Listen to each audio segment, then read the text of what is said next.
Okay, but because orthodoxy developed around classical logic in the first half of the 20th century, then the principle of explosion is now kind of orthodox.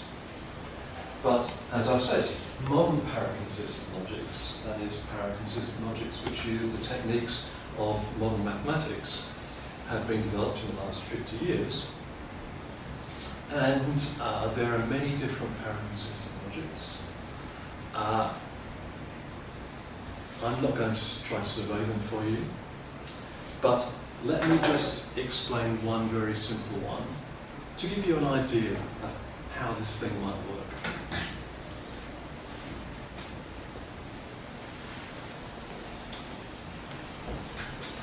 So most of you will know classical logic, okay? Classical propositional logic. Now, in classical logic, any situation will partition the set of formulas into exactly two, namely the truths and the falses. So you can think of a situation as a line in the truth table, right? And in any line of the truth table, every sentence is either true or false, not both or neither. So the simplest possible sentences, the propositional variables, are either true or false, not both, not neither. How does classical logic work after that? Well, you know the story. You have to give truth conditions or truth tables for the connectives. So that for negation, for example, if A is in here, its negation is in here, or if B is in there, its negation is in here. So the negation of a true sentence is false, the negation of a false sentence is true. A conjunction is true if both conjuncts are true. A disjunction is true if one or other disjunct is true, and so on. You know the story.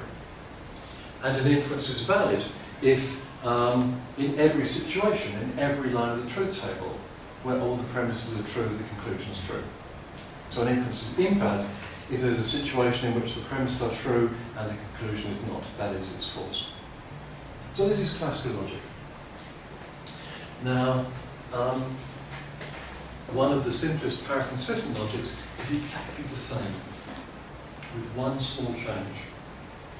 So, the partitioning in classical logic, truth and falsity are exhaustive and exclusive. But that's not the way things have to be. So, in some paraconsistent logics, any situation will partition the truths and the falses, but like this. So these are the truths, okay? And these are the falses.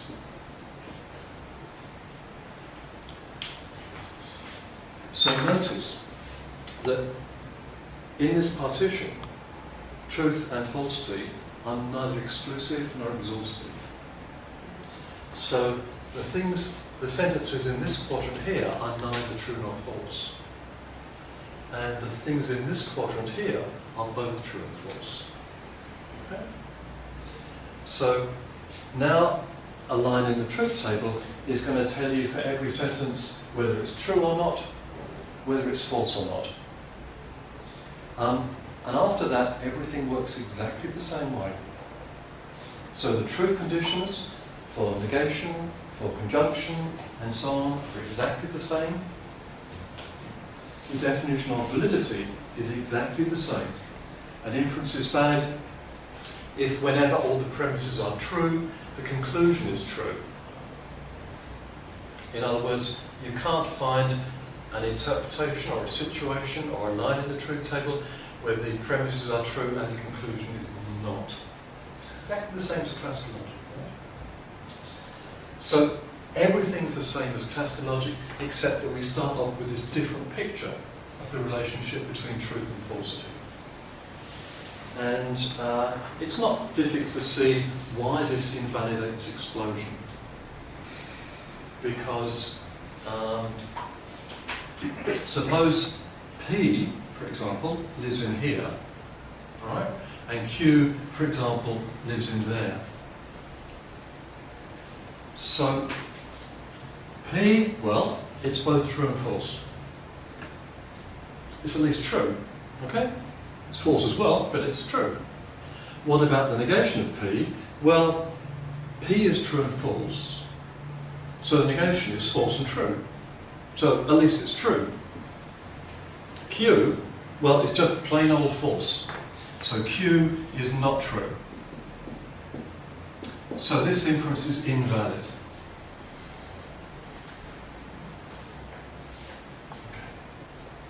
You might also note that the inference that William of Soissons invented is also invalid. So I remind you what it was. I shouldn't have written it down. So P or Q, not P, therefore Q. This bit of the argument is okay, because if P is true, so is P or Q. The disjunction is valid if one or other disjunctives. But this step, the disjunctive syllogism, is false. And the counterexample is the same as this. Okay? If P is true, P or Q is true, not P is true, but Q isn't.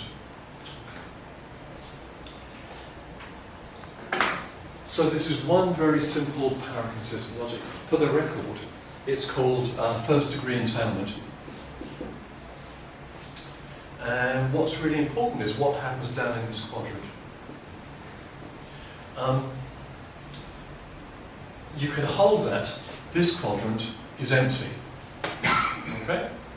So you might hold that everything is either true or false, and maybe both.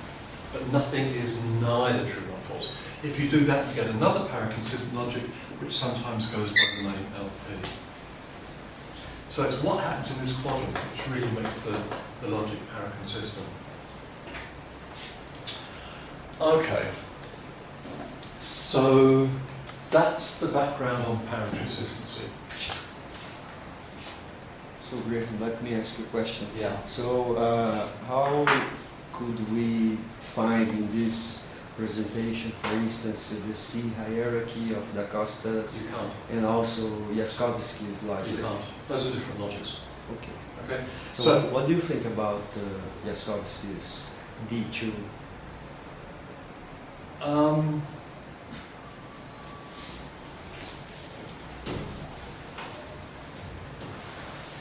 Okay, look, there are many different paraconsistent logics.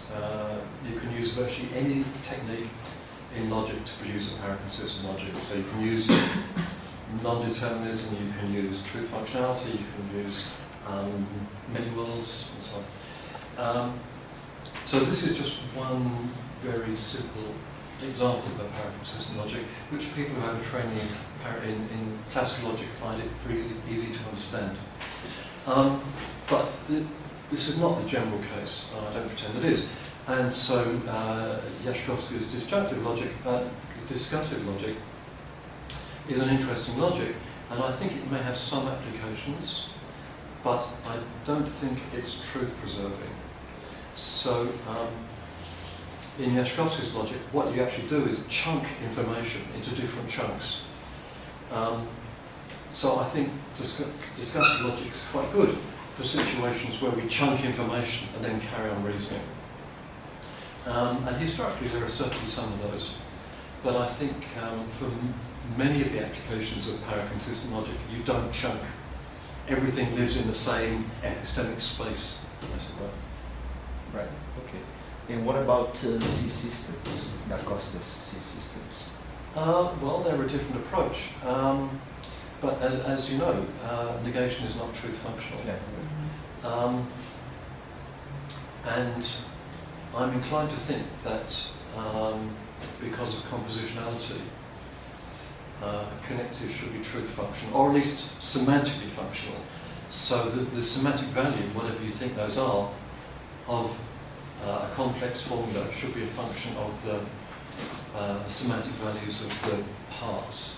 Now, of course, that's a contentious principle, but I am inclined to think it's true. And so the the C system logics, the non-deterministic semantics are interesting, but I prefer semantics which are truth functional or semantically functional. So one more remark concerning explosion. Probably you know that paper written by Jean-Yves Bézieux, what is paraconsistent logic, where he shows that this rejection of explosion is based on a negative criterion. So in this sense, for instance, even classical logic would be paraconsistent because we could define an operator there which would not be explosive, and even S5 would be, he says that we should find also positive criteria in order to get paraconsistency. What do you think about these approaches? Yeah, look, of course the definition of explosion is relative to a notion of negation. Because the definition uses negation, right? As you say, in many systems of logic, you can find some operator, star, such that A and A star don't give you B. So if you like, they're paraconsistent with respect to star. But when I'm talking about paraconsistency, the negation that I have in mind is the real negation. Oh, the real negation. Okay? So, I mean, if you define star A to be possibly not A, that's obviously not the real negation, right? Mm-hmm. Because it just says it's possible that it's false. And of course it can be true and possible that it's false without everything following. So it's clear that some of these stars are not really negation. Now, okay, there's a philosophical argument as to what the real negation is, and of course that's an argument that paraconsistent logicians have been having with classical logicians for 30 years now. So I realise that when I say this is the real negation, that's philosophically contentious. Yeah. Happy to argue about that, but that's what I mean. Because if it's the classical negation, you cannot have this kind of semantics. Correct. Correct. I can understand how that negation can be classical. Well, it isn't. Yeah. But I don't think classical negation is the real negation. Okay. Look, negation is a connective which maps truths to falsehoods, falsehoods to truths. Yeah? Now, that's exactly what happens here. Now, in classical negation,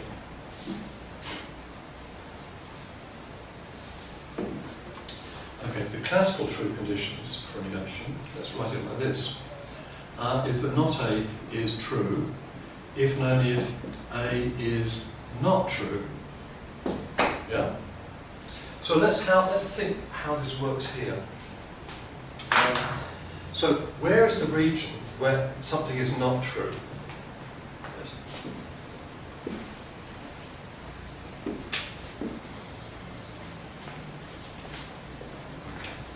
So these are the truths and these are the falses. So where are the things which are not true? Well, they're here. So not A is true there. But then this negation is certainly not an operator that maps truths to falses, because here's something that's false, and it's also not true. It's Boolean negation, it's classical negation is true. So how could I write this semantical, this kind of this valuation, like that this? one? Yeah. Okay. So not A is true if and only if A is false. And these are not the same, because these are the falses and these are the not trues. Mm. So if you start off with this picture, then it's clear that classical negation is not negation, because it doesn't map truths into falsehoods and falsehoods into truths. And that's exactly what negation should do. Okay? Okay. Yeah. first question, just so I don't mix things up. So, first degree entailment and LP are relevant options, right? No. No. First degree entailment is, Okay. LP is not. Because in LP, you have, in LP, this quadrant is empty. So everything has at least one truth.